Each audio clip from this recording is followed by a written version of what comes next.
Madame Cooper, Oui. pourquoi cacher un peu votre nom? Pourquoi masquer ou bien pourquoi éviter qu'on puisse connaître exactement qui est votre personne? Qui vous êtes exactement? Parce que tout le monde, Madame Cooper, on a l'impression que je ne sais pas. C'est quoi? Ouais, alors si je tiens déjà à garder le nom secret, c'est parce que comme vous l'avez si bien dit au début, lors de votre présentation, je suis mariée et mon conjoint ne souhaite pas forcément être exposé et ça je comprends parfaitement. Du coup, je préfère qu'on reste sur Stéphanie dans la vraie vie et Madame Cooper sur les réseaux sociaux.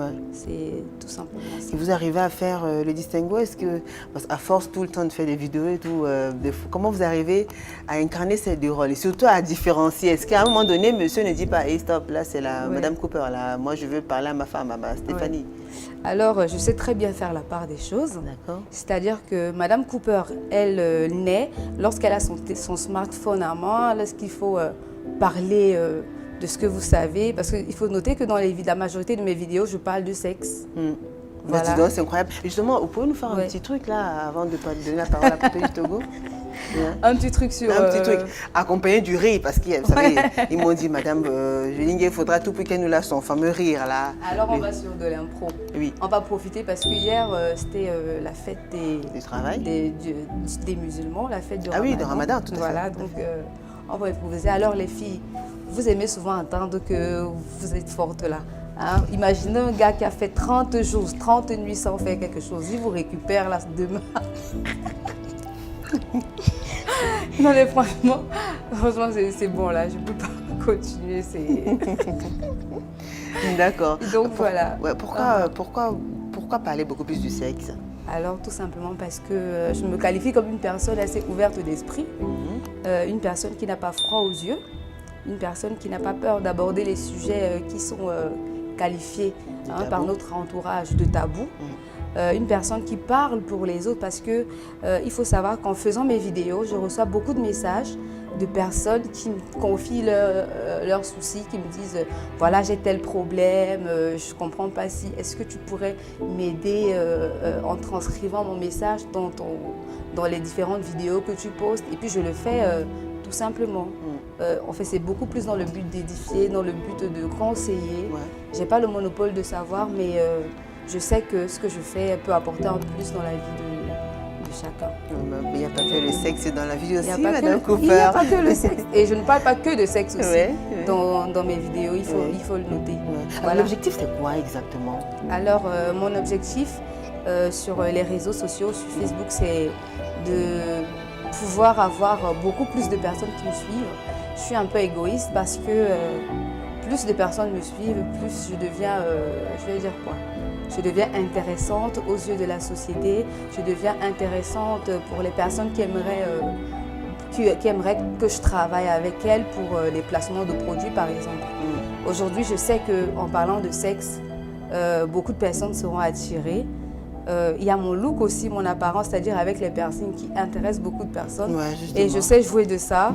Et voilà, plus les personnes regardent, plus ça me rend cher sur le marché. Et ça me donne beaucoup plus d'abonnés et je deviens... Les piercings, c'est depuis ou bien vous les avez fait depuis combien de temps? Voilà, là. Les piercings, j'ai commencé, ça va faire 14 ans, on va dire. Les piercings extravagants parce que j'ai des piercings depuis l'enfance, on va dire, les oreilles. Mais tout ce qui est... ce que vous voyez là. Du coup, on a l'impression, on dit non, les femmes mariées n'ont pas le droit à ci, n'ont pas le droit à ça. Les personnes, vous en avez minimum 5 ou 6. Oui, j'en ai plusieurs, j'en ai plusieurs vraiment. C'est mon délire en fait, un peu comme les personnes qui aiment, je vais dire quoi, les personnes qui aiment je vais dire quoi, des tatouages, des personnes qui aiment des coiffures, qui aiment des lentilles, etc. etc. Et sincèrement, ça ne pose aucun problème dans ma vie sentimentale, dans ma vie professionnelle aussi.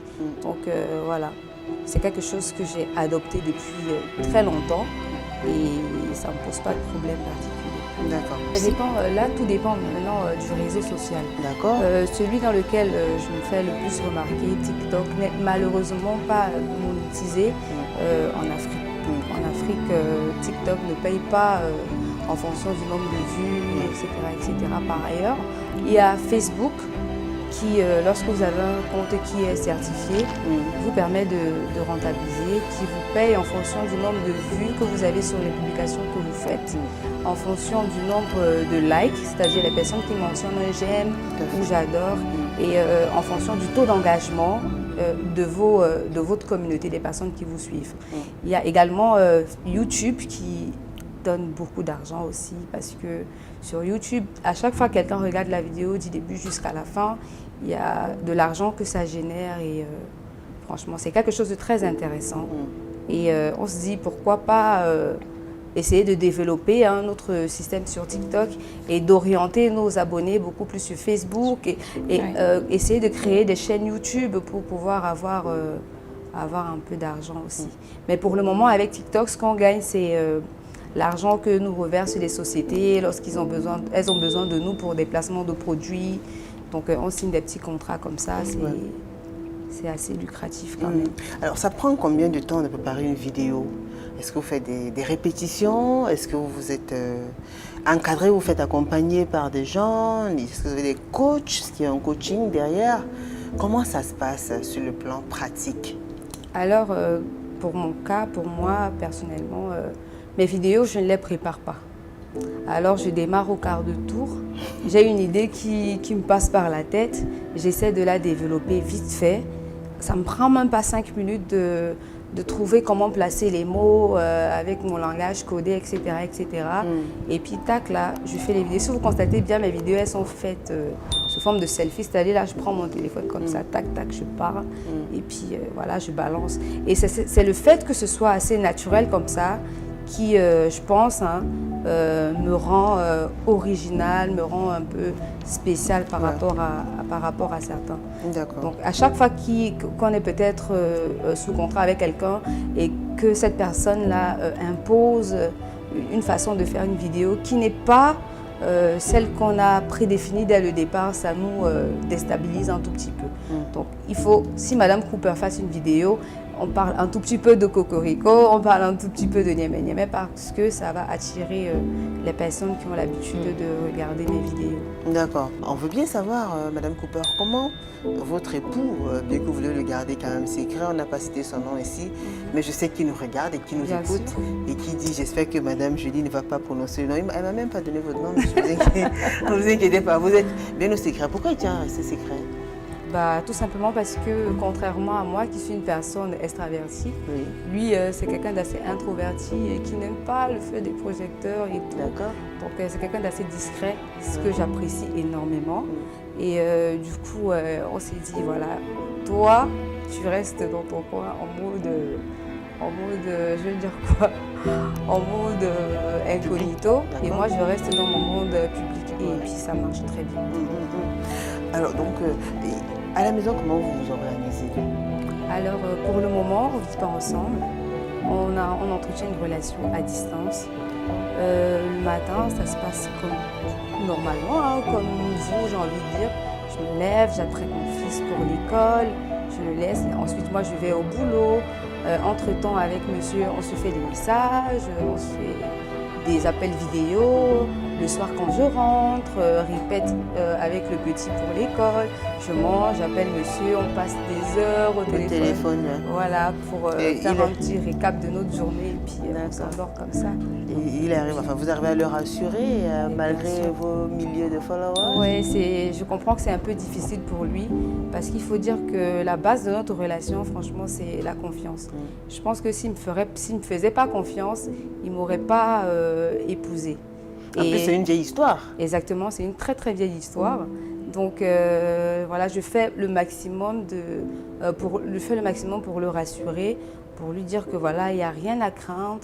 Je suis une épouse normale. Il ne faut pas qu'il s'intéresse à ce que je fais sur les réseaux sociaux. En fait, qu'il ne prête pas trop attention à ce que je fais sur les réseaux sociaux. De toute façon, il a compris. Il a compris que c'est dans un but très précis, qui est de pouvoir rentabiliser, de pouvoir avoir des sous. Parce qu'il faut savoir que j'ai déjà mon boulot aussi qui me donne des sous. Donc, et ça contribue effectivement à mon épanouissement. Et vu qu'il m'aime, il souhaite que je sois épanouie. Et si c'est ce chemin-là qu'il choisit pour être épanouie, ça l'arrange. Je suis choquée. Bon. Je suis choquée de toutes ces étiquettes qu'on nous colle, hein. Nous, TikTokers. À vrai dire, j'ai pas envie de dire que je me qualifie de TikTokeuse. J'ai déjà un travail, voilà, j'ai une profession légale. TikTok, pour moi, c'est au départ juste pour m'amuser, pour me divertir, comme je voulais expliquer Pour le fun. Pour le fun. Et je prends le temps toujours de taguer sur chacune de mes vidéos un hashtag pour mentionner just for fun. On peut dire c'est juste pour m'amuser, c'est juste pour m'éclater.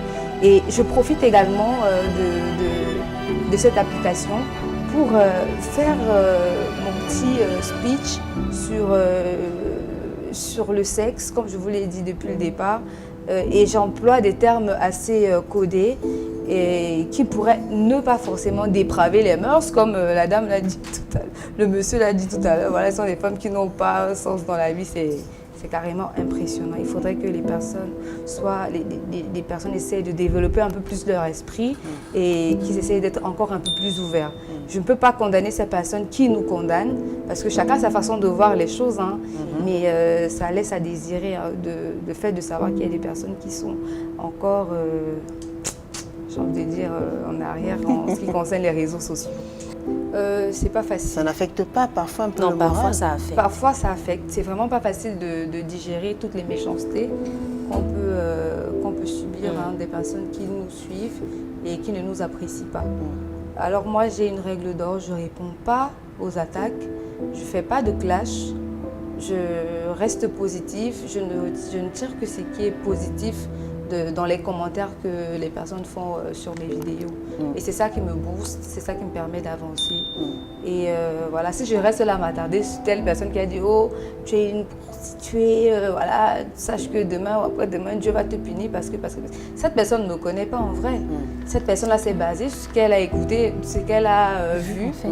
Mais très souvent, quand les personnes arrivent à me côtoyer pour de vrai, ces personnes sont subjuguées, mais pas « Oh, franchement, Madame Coupeau, on ne savait pas que c'est comme ça que c'était. » Après, je cherche à plaire à personne, hein, franchement, en dehors de mon mari, à ma famille, du moment où tout se passe bien dans mon entourage, le reste, franchement, j'ai envie de dire D'accord. oulala, quoi. Avant de commencer avec les messages, je vais poser 2 dernières questions. Est-ce que vous pensez des influenceuses? Alors, moi, personnellement, je ne me qualifie pas comme influenceuse. Voilà, parce que je ne me reconnais pas trop dans cette expression-là, parce que de nos jours, quand tu vas dire influenceuse, on va forcément te prêter une autre casquette. Je me reconnais en tant que mère de famille, je me reconnais en tant que femme, je me reconnais en tant que personnage public, on va dire comme ça, créatrice de contenu. D'accord. Mais influenceuse, non. Et voilà. Alors, le message que j'ai à passer à la jeunesse, parce que je vois que c'est cette catégorie qui a été beaucoup plus mise en avant tout au cours de cette émission avec les reportages et tout, c'est que restez vous-même, soyez des personnes spéciales et faites ce qui vous plaît.